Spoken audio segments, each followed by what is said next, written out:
साध संगत जी। जब दुनिया को तारते हुए साहिब श्री गुरु नानक देव जी महाराज और भाई मर्दाना जी समंदर पार एक नगर में पहुंचे। यह जो नगर है बहुत ज्यादा सुंदर है। गुरु जी ने एक पेड़ के नीचे ठिकाना बनाया। हर बार की तरह भाई मर्दाना जी को कहा कि रबाब छेड़ो, बाणी आई है।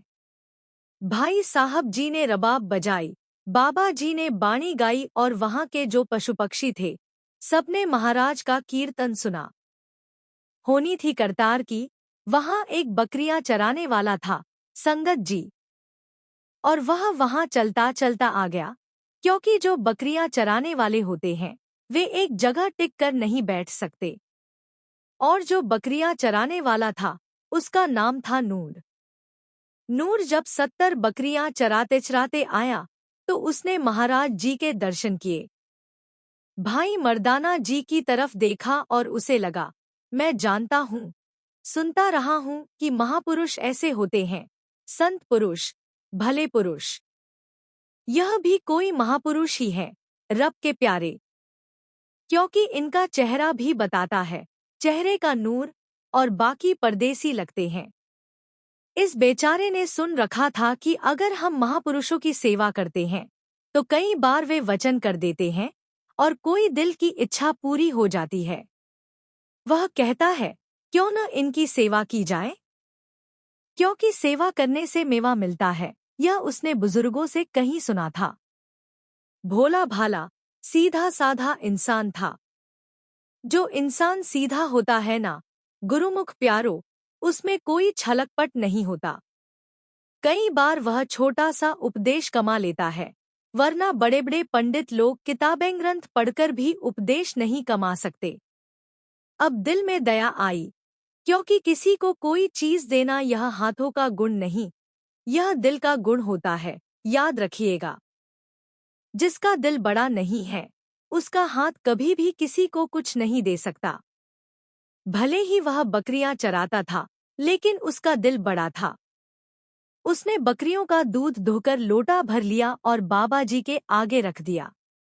उसने महाराज जी से विनती की, महापुरुषों, यह छक लीजिए, स्वीकार कीजिए। सद्गुरु महाराज ने भाई मर्दाना जी से कहा, इसे प्रेम की भेंट जानो, दूध छक लो।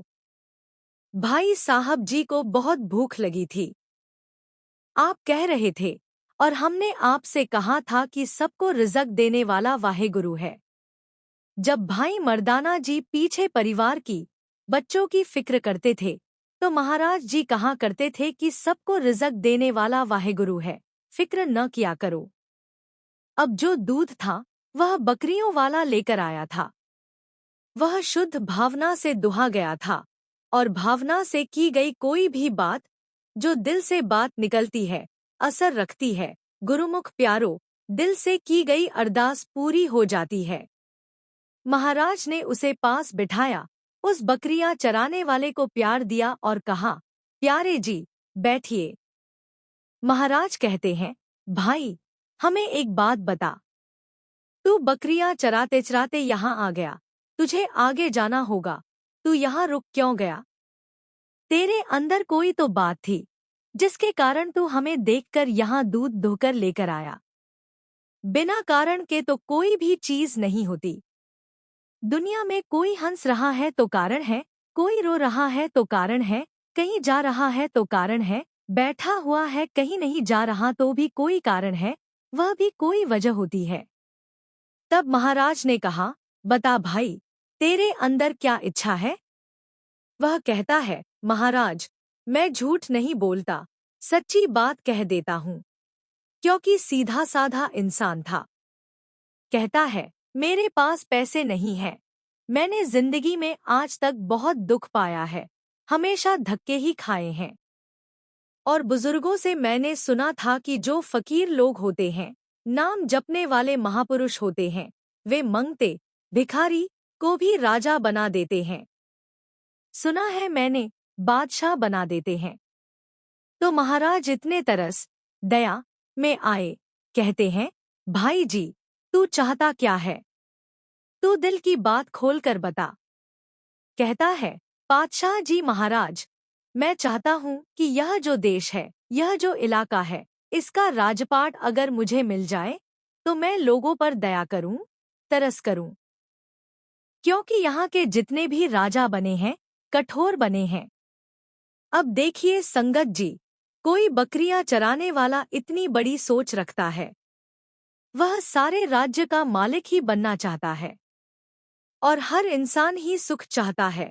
दुनिया के जितने भी लोग हैं, सब सुख ही तलाशते हैं, दुख कोई नहीं मांगता। तो फिर वह कहता है, मुझे यह था कि राजपाट मुझे कोई फकीर ही दिला सकता है।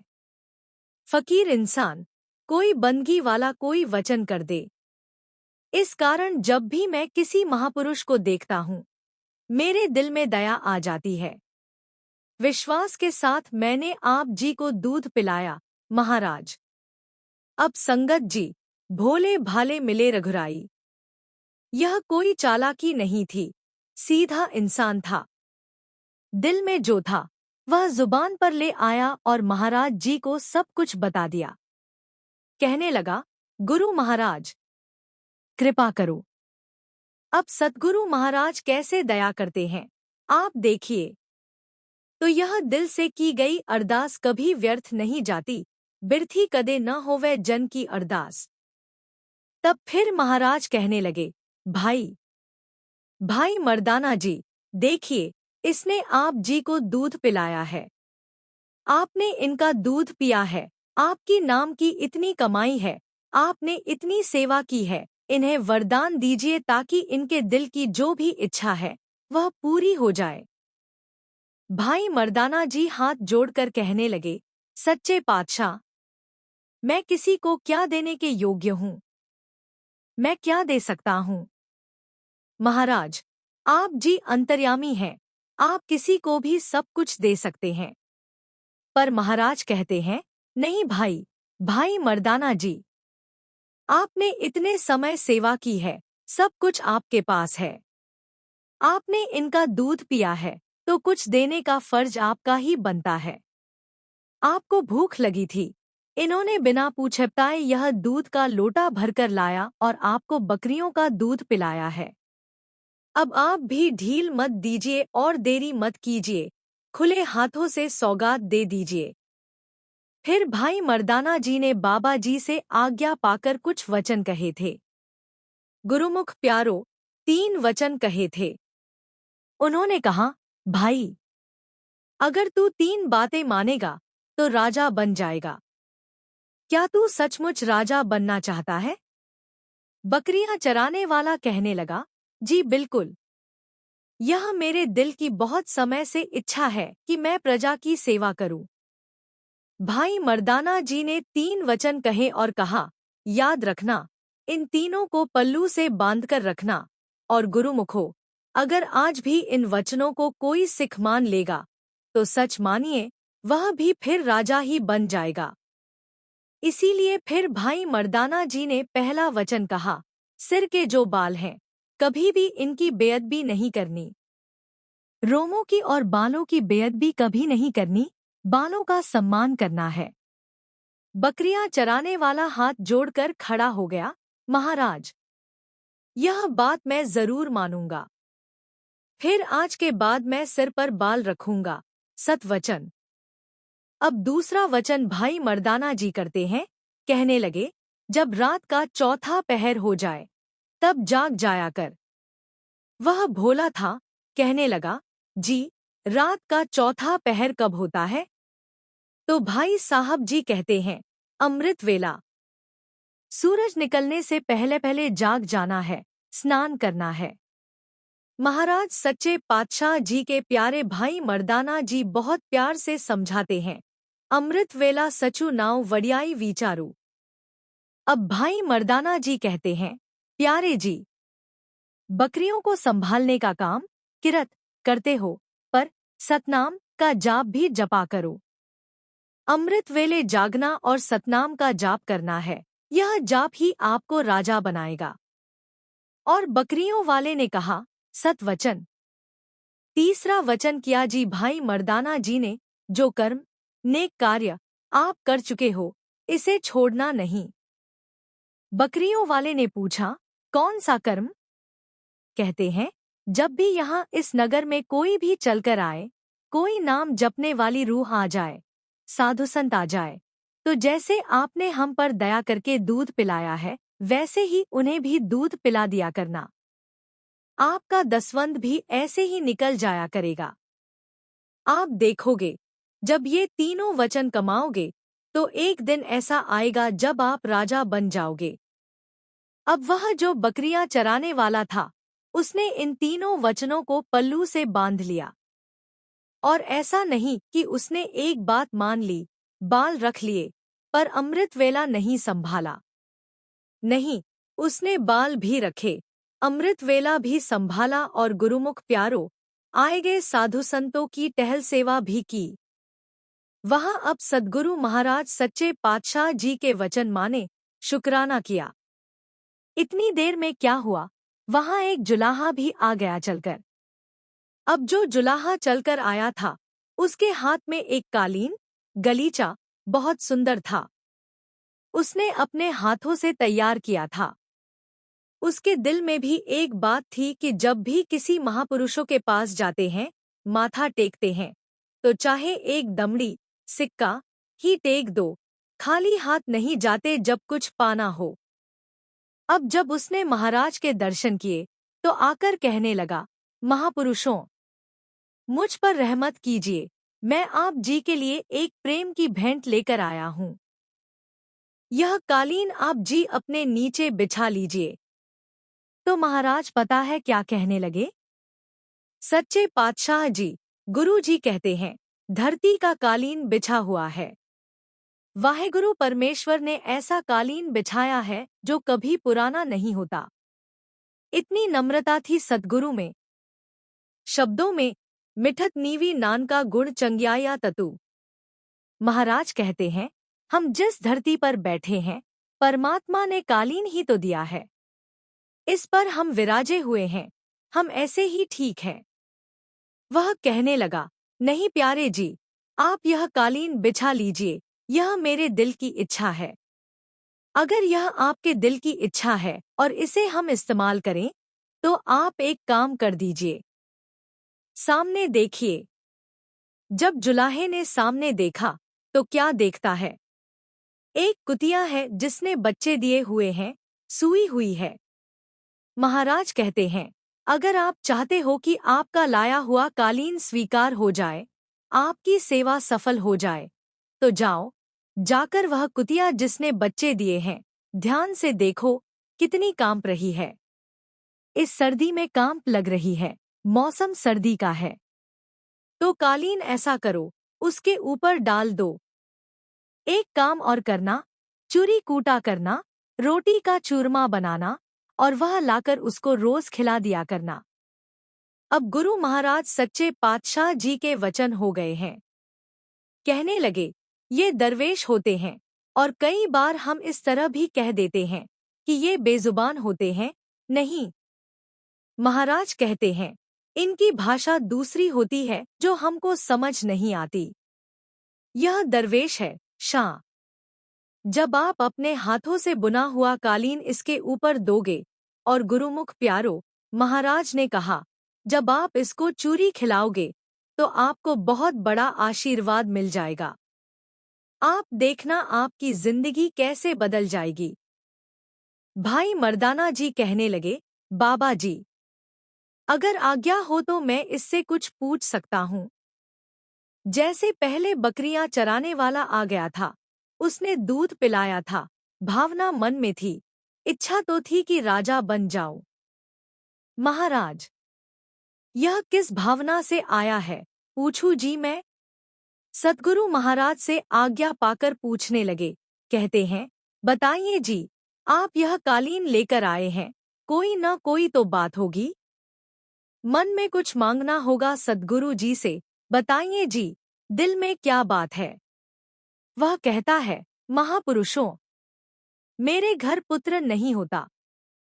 सच्ची बात है, मैं यह चाहता हूँ कि मेरी औलाद हो, सुख मिले। भाई मर्दाना जी कहने लगे, भाई जी, अगर आप ऐसे ही संतों की सेवा करते रहे, ऐसे सद्गुरु के स्वामी का भजन करते रहे तो आपकी सारी मनोकामना पूरी हो जाएगी। ऐसा वरदान भाई मर्दाना जी ने बकरियां चराने वाले को दिया और उस जुलाहे को दिया, क्योंकि उन्होंने उस उपदेश को जीवन में अपना कमा लिया। जुलाहा जो कालीन लेकर आया था, उसने उसे उस जच्चा बच्चे देने वाली कुतिया के ऊपर डाल दिया, चूरी भी खिलाता रहा और सेवा भी करता रहा। सेवा का फल मेवा उसे बहुत बड़ा मिला। इतने समय से जो वह चाहता था, उसके घर में कोई पुत्र या पुत्री नहीं हो रही थी। फिर समय बीतने पर उसके घर में पुत्र ने जन्म लिया। ये सौगातें सद्गुरु से मिल गईं। दिस्ता दाता एकू है सब कौ देवनहारू। उसने अपनी किस्मत को बहुत अच्छा माना। सेवा करने से इंसान को बहुत सी चीजें प्राप्त हो जाती हैं। और परमात्मा क्या करता है? भिखारी ते राजू करावे, राजा ते भिखारी। अगर वह चाहे तो भिखारियों को राजा बना देता है। जो बकरियां चराने वाला था, वह वहां बकरियां चरा रहा था। अब यह ईश्वर की रजा मर्जी ही थी कि वहां का राजा गुजर गया था, तो सबने सोचा कि इसे राजा बनाया जाए। जब परमात्मा ने मन पलटना हो, उसकी इतनी नम्रता देखकर सबने कहा कि किसी भले इंसान को राजा बनाया जाए। किसी ने बताया कि वह बकरियां चराने वाला बहुत भला इंसान है। भले ही वह बकरियां चराता है, पर आए गए लोगों की और साधु संतों की बहुत सेवा करता है, दयालु है। अगर यह राजा बन जाएगा तो कभी किसी को परेशान नहीं करेगा। फिर सबने मिलजुल कर उसे राजा चुन लिया। देखिए, वह राजा बन गया। अगर महाराज चाहें तो मंगतों, भिखारियों को राजा बना देते हैं, उनसे राज करवाते हैं। अखल मूरख ते पंडित करबो, पंडित ते मुग्धारी। अगर गुरु पातशाह चाहें तो मूर्ख को विद्वान और विद्वान को मूर्ख भी बना सकते हैं। ऐसी लीला रच जाती है। अब भाई मर्दाना जी को जब सद्गुरु जी ने कहा कि इन दोनों को ही उपदेश दो, जुलाहे को भी और बकरियां चराने वाले को भी, तो वहां उन्होंने जो उपदेश दिए वे गुरु के सिद्धांतों से बिल्कुल बाहर नहीं हैं। यह बात याद रखिएगा। बाल रखने के लिए कहाँ और रोमों की बेअदबी नहीं करनी चाहिए, यह भाई मर्दाना जी ने बताया। सतनाम का जाप जपना, अमृत वेला संभालना, सुबह जल्दी उठना और आए गए लोगों की सेवा करना, सेवा और सुमिरन के बारे में बताया।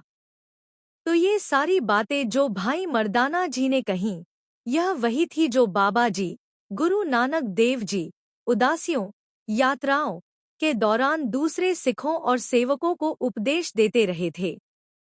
और फिर यह उपदेश जिसने अपना लिया, वह मंगते से राजा बन गया और वह बकरियां चराने वाला राजा बन भी गया। अब कई लोग ऐसे हैं जो इन बातों पर तर्क सवाल भी करते हैं कि ऐसा नहीं हो सकता। एक बार किसी बादशाह ने भी सद्गुरु की बाणी पर तर्क किया था।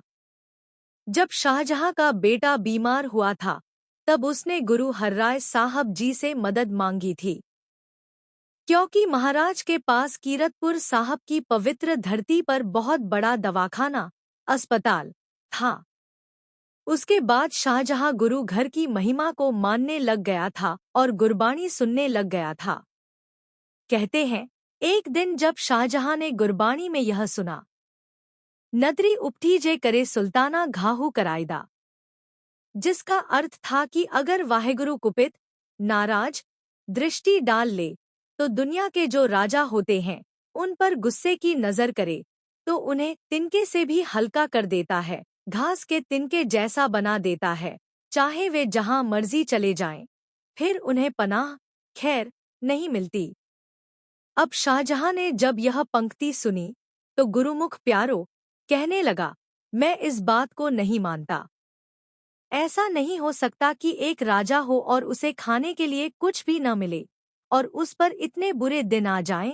शाहजहां कहता है, मैं इन बातों को स्वीकार नहीं करता। ऐसे कैसे हो जाएगा? इतना बड़ा राजा हो और उसे खाने को भीख भी न मिले, हद हो गई। कहते हैं, जब यह खबर गुरु हरराय साहब जी तक पहुंची तो सिखों ने बताया, महाराज, जो शाहजहां है वह कहता है कि मैं गुरबाणी की इस पंक्ति को नहीं मानता कि एक सुल्तान राजा को ईश्वर कैसे घास के तिनके जैसा कर सकता है और उसे खाने को कुछ न मिले। सतगुरु जी, वह यह कह रहा था कि रोटी तो भिखारियों को भी मिल जाती है, गरीब से गरीब इंसान को भी मिल जाती है, तो एक राजा को रोटी क्यों नहीं मिलेगी? अब शाहजहां ने बहुत तर्क किया, यह नहीं हो सकता।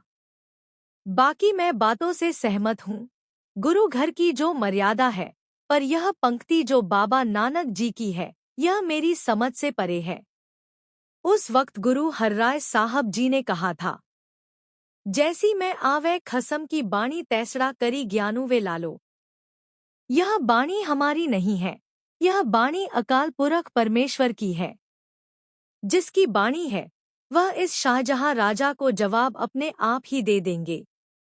अकाल पुरख का समय आएगा तो शाहजहां अपने आप समझ जाएगा जो यह कह रहा था, क्योंकि समय बदलने में देर नहीं लगती। और फिर शाहजहां के बेटे औरंगजेब का समय भी बदला।